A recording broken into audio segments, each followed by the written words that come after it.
Hello, welcome to the Windways project.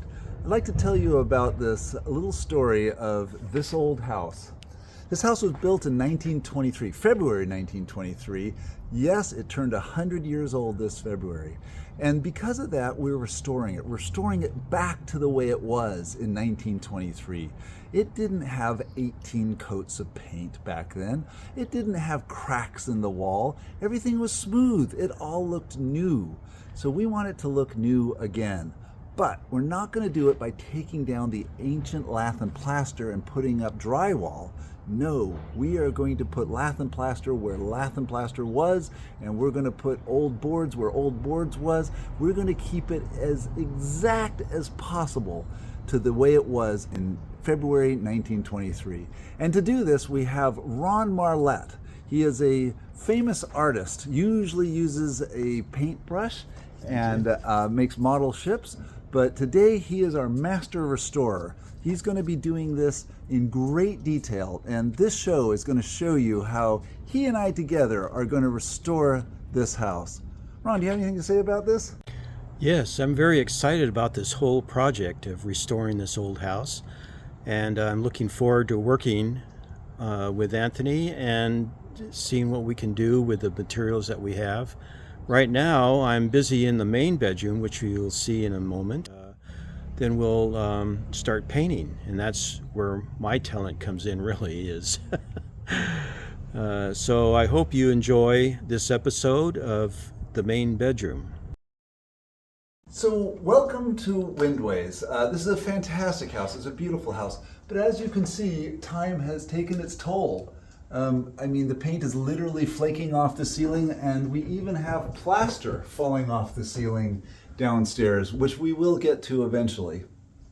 Actually, this house was originally built as a one-story house, but later in the 1920s, they put a second floor on, and they pushed the attic into a second floor, but there wasn't enough room for the staircase.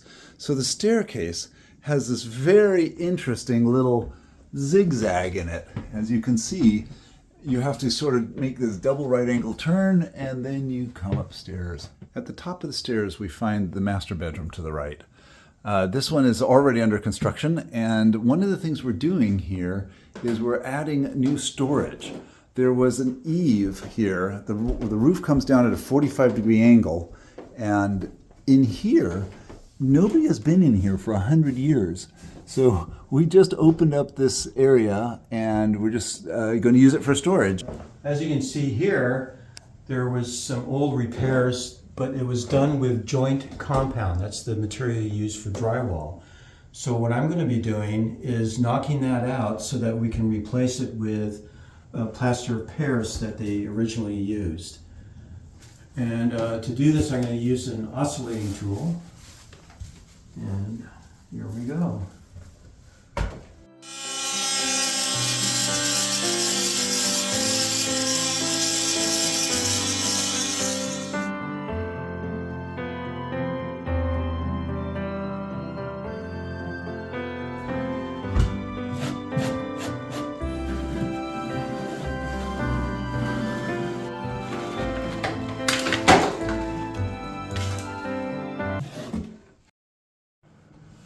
So this beautiful wall has this sort of ugly texture on it. I really think someone went down to the beach, grabbed some sand, and threw it in the paint. It's not part of the original plaster, and my wife doesn't like it. It's got to go. But what's more important is this has got 9 different colors, probably over 15 coats of paint on it. That's probably the paint that's holding this wall together, and it's all got to go. So we got this.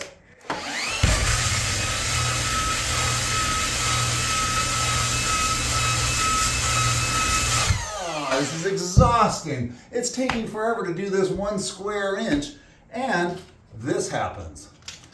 We've tried it. There's a pile of belts that we've broken and clogged up at great expense and learned out this is useless. So what we have found is this. Citrus strip. Citrus strip. No, shit strip. No, just, Ron, how do you pronounce this? Citrus strip. Citrus strip. It actually takes 2 application of the citrus strip because there's 8, 9 coats of paint, and the stripper really removes about 4, so you got to do it twice. And we like to take it right down to the original plaster.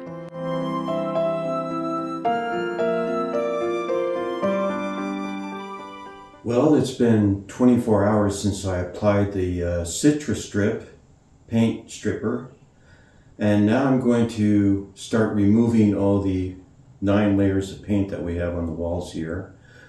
I found the best tool for this job is a 2.5-inch carbide paint scraper with a knob. It has a arched handle, a knob for gripping, that's important, and a changeable blade. This, of course, wears out over time and you have to sharpen it or buy a new one. So I found the best way now is to get your back into it and press down on that knob and start scraping.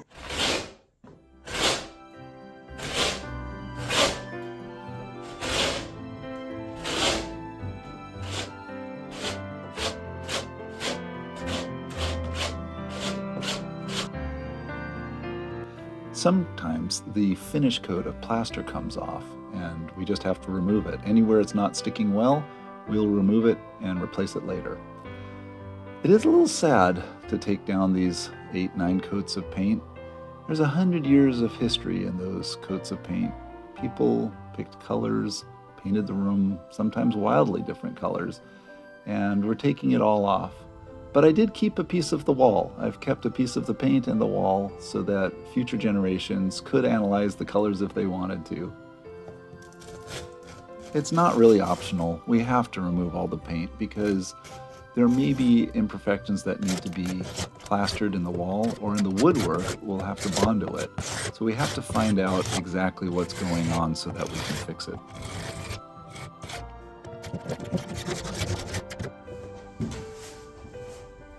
Hey Anthony, check this out. Ah, nice job, Ron. Nice job. Oh, that's beautiful. Perfect, perfect. Yeah, a century of history in man's respect. I agree. Well, that does it for this episode. Hopefully we'll see you in the next one. I'm Ron Marlett. And I'm Anthony Mack, and this is the Windways Project.